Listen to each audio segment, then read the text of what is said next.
여러분 진정한 사랑이 뭐라고 생각하세요? 이런 질문을 하면 사람들은 흔히 사랑은 그냥 무조건 받아주고 무조건 그냥 용납하고 잘못해도 그냥 덮어주고 좋은 게 좋은 거니까 흔히 이렇게 사랑을 생각하는 경우가 많이 있어요. 우리가 의사들을 생각해 보면 환자 몸에 치명적인 암덩어리가 자라고 있는데 환자가 힘들 거니까 아파할 거니까 또 환자와 관계가 서먹해질까봐 모른 척하고 그냥 립다 진통제만 갖다 준다면 그건 의사라고 말할 수 없어요. 사랑이라고 말할 수 없습니다. 정말 환자를 사랑하면 아프더라도 여러분 수술을 칼을 갖다 메스를 갖다 대야 돼요. 이게 진정한 사랑이죠, 그죠? 자, 오늘 본문에 보면 예수님이 교회 안에 이 치명적인 죄의 바이러스가 침투했을 때 우리가 이것을 어떻게 해야 되는지, 구체적으로 어떻게 영적 수술을 해야 되는지 그 매뉴얼을 말씀하고 있습니다. 그러니까 교회 안에 형제가 범죄했을 때 이것을 어떻게 해야 하는지 권징의 방법을 말하고 있어요. 요즘 교회 안에 심각한 문제는 죄를 짓는 것도 굉장히 심각한 문제지만 죄를 보고도 죄를 알고도 그냥 모른 척 못 본 척 방관하는 이런 무관심, 이런 태도가 굉장히 이것도 심각한 문제인 거예요. 싫은 소리 하기 싫은 거죠, 그죠? 그러니까 관계도 깨지고 또 시험도 들고 그리고 또 교회를 톡하면 하여간 교회 나간다는 게 하여간 장땡이야. 그래서 그런 거 저런 거 생각해서 두려워서 저게 분명히 죄이고 저 그대로 두면 죽는데 공동체가 다 죄 바이러스에 전염돼서 이게 좀 힘들어 갈 건데 뻔히 알면서도 우리가 방치하는 경우가 많이 있습니다. 예수님은 그렇게 하지 말라는 거예요. 그렇게 하지 말라. 오늘 그런 죄를 범했을 때 우리가 어떻게 해야 되는지 그 권징의 태도를, 권징의 방법을 오늘 주님이 말씀을 합니다. 자, 3단계의 과정을 걸쳐서 죄를 다루라고 말씀을 하세요. 자, 첫 번째 단계가 15절에 나와 있습니다. 15절에 자, 읽겠습니다. 시작. 형제 죄를 범하거든 가서 너와 그 형제 권고하라. 만일 들으면 내가 내 형제를 얻을 것이요. 형제의 죄를 목격했어. 알았어. 그러면 가장 먼저 가서 막 소문내고 뒤에서 수근수근하고 뒷담화하고 그런 게 아니라 또 그것도 못 본 척 모르는 척 덮어두는 것도 아니고 어떻게 하라는 거요? 찾아가서 그 사람과 상대하여 뭐 하라고요? 공고하라. 이게 하나님의 가르침이. 자, 우리 여기서 형제가 죄를 범했다 이 말은 교회 안에 있는 지체가 하나님과 교회의 공동체의 뜻을 거스리는 모든 악한 행위를 말하는 거예요. 그러니까 그 사람의 기질이나 어떤 성격의 연약함 때문에 어떤 실수를 하는 그런 게 아니라 그냥 방치하면 이 사람의 영혼에 심각한 문제가 생길 수 있어요. 그리고 공동체에 악영향을 줄 수 있는 죄를 말하는 것입니다. 그걸 방치하면 안 된다는 거예요. 자, 이것을 목격했어요.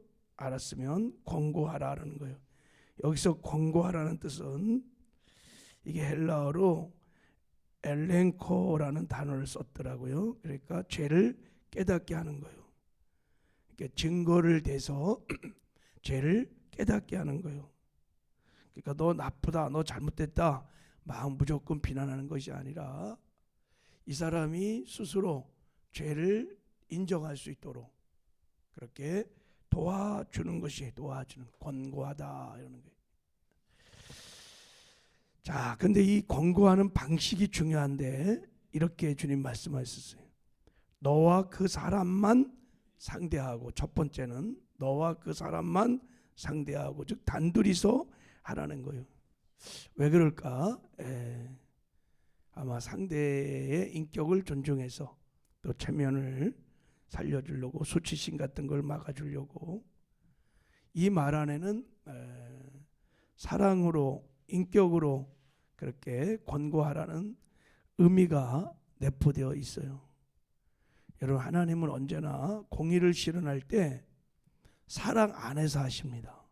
성경을 보면 모든 죄를 책망하든 선자를 보내서 백성들을 책망할 때도 모든 공의는 사랑 안에서 하나님은 실행하십니다. 우리도 형제의 연약함을, 죄악을 다룰 때도 사랑 안에서, 그것이 단둘이서 이렇게 표현을 하고 있는 것입니다.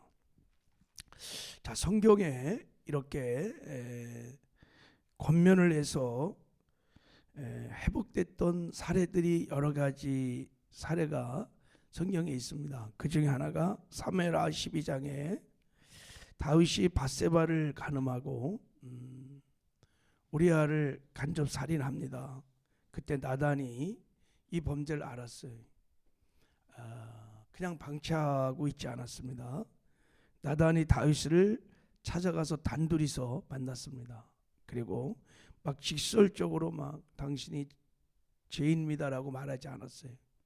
어떻게 말했냐면 부자와 가난한 자의 양의 비율을 이렇게 들어서 다윗이 스스로 판결할 수 있도록, 그래서 야, 그놈 죽여야 돼라고 다 이게 죄라는 걸 딱 인식했을 때 나단 선지자가 바로 당신이 그 사람이다 그럴 때 다윗이 죄를 직면하면서 깨닫게 되죠.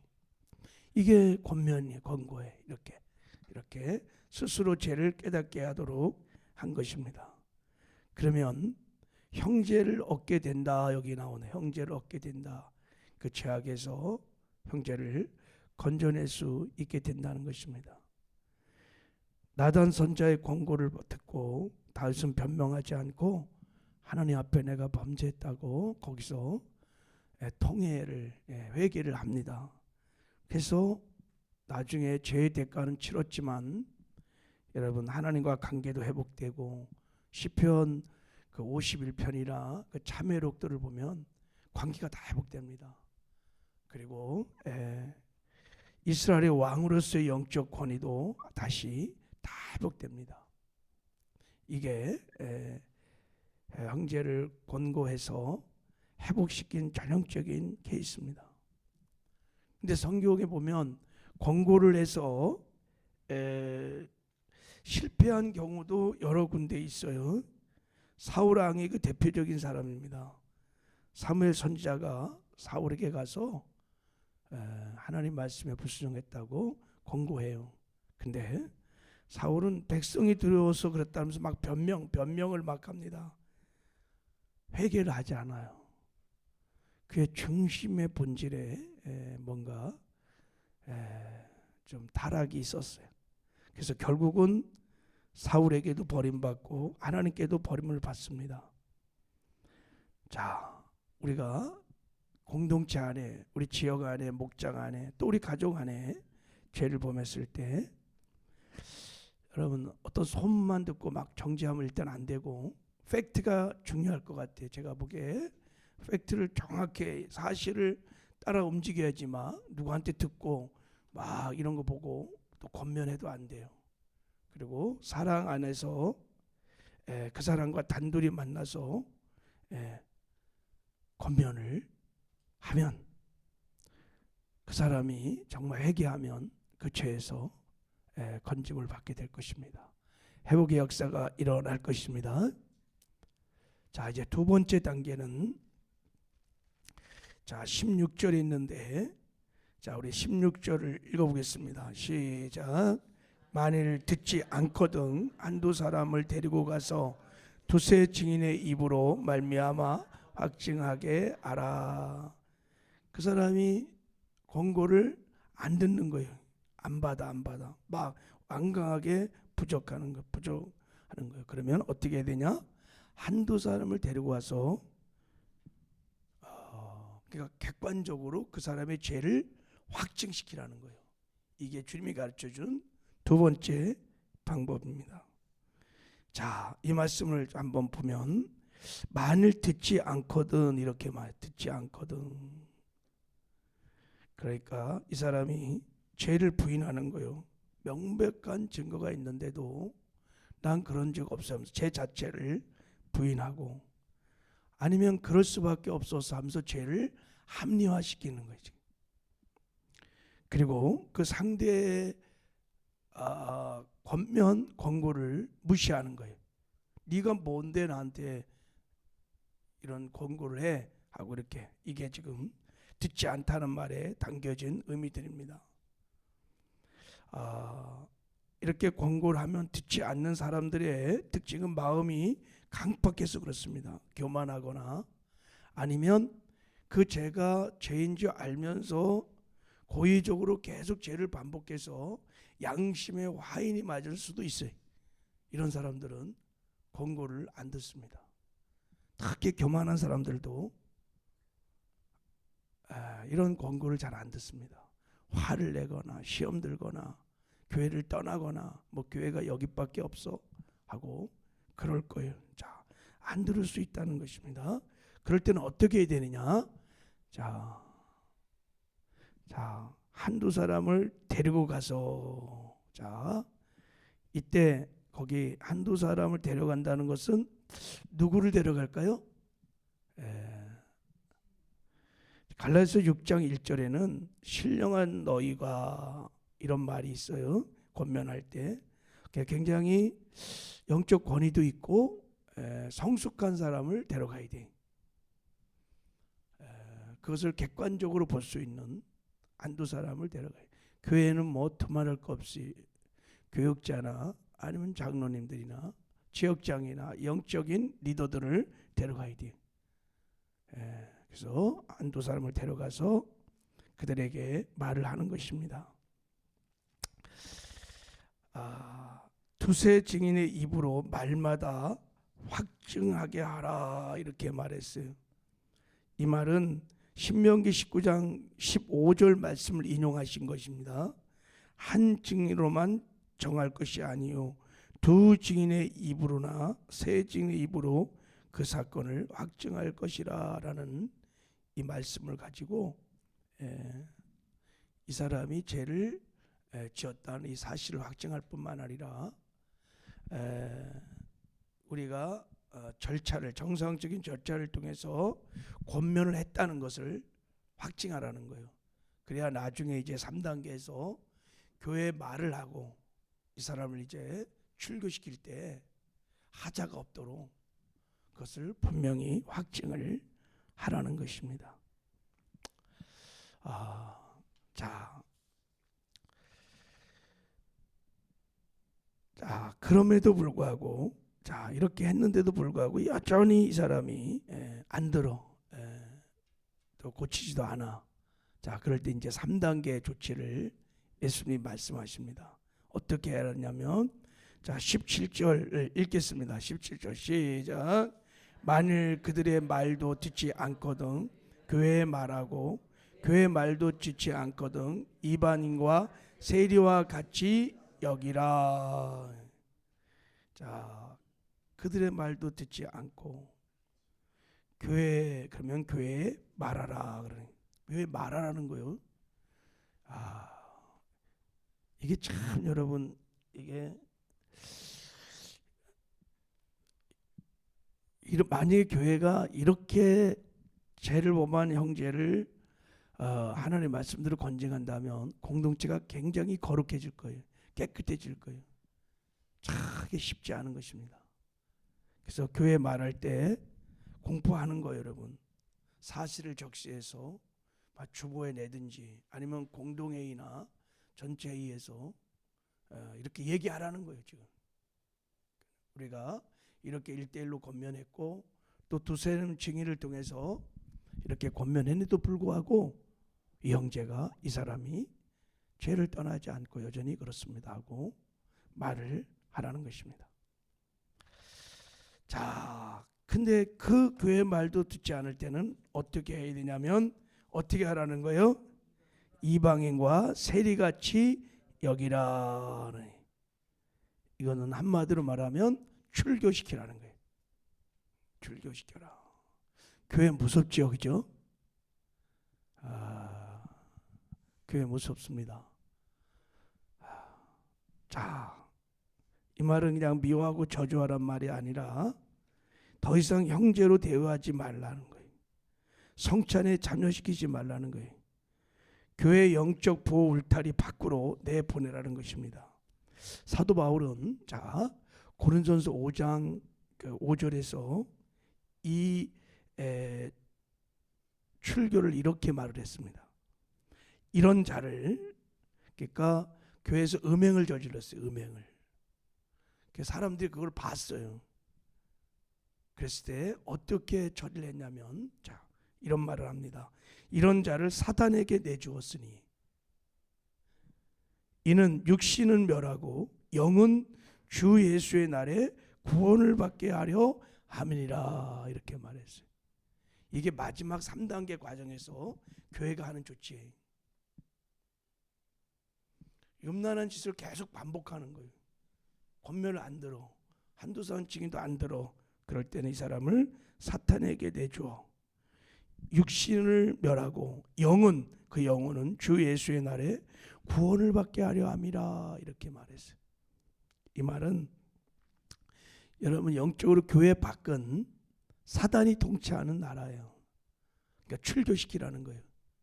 그러면 육신은 멸하고, 이 말은 그가 의지했던 육신의 정욕이나 교만이 무너진다는 거예요. 마치 집 나간 탕자가요, 이놈이 교만해갖고 아버지가 죽지도 않았는데 유산을 막 요구하고 이 완고함이 안 깨져요. 그 세상에 나가서 취업 열매도 먹지 못하는 죽도록 고생을 해야 깨져. 그래서 그때서야 야 내가 하나님과 아버지 앞에 죄를 범했구나. 그 엄청난 고통이 이 탕자로 하여금 회개케 하는 계기가 되었어요. 그러니까 아픈 징계지만 세상에 나가게 해서 출교시켜갖고 거기서 죽도록 고생을 하는 거예요. 매도 맞고 병도 걸리고 막 그러는 거예요. 이게 하나님의 무서운 징계입니다, 여러분. 그래서 거기서 깨닫게 하는 거예요. 그래서 그 완고한 고집, 욕심 다 깨져갖고 영원한 구원을 받도록 그냥 내버려두면 다 지옥 가니까 영원한 구원을 받도록 그렇게 하라는 것입니다. 여러분, 출교는 그냥 버리는 게 아니에요. 그냥 저주가 아닙니다. 그 영혼을 마지막 한번 살릴 수 있는 하나님의 기회를 주시는 것입니다. 근데 실제 고린도 교회가 이런 치를 했거든요. 근데 회복이 됐을까 안 됐을까요? 회복이 됩니다. 그 사람이 돌아옵니다. 금난했던 사람이 밖에 나가서 죽도록 고생하고 그때 알게 되는 거예요. 그리고 회개하는 역사가 일어났습니다. 교회사에서도 이런 일들이 많이 있는데 한 가지 얘기하고 마칠게요. 4세기 로마 황제인 디오디오스 황제가 아주 악한 왕인데 데살로니가 시민들도 많이 학살하고 아주 악한 왕이었어요.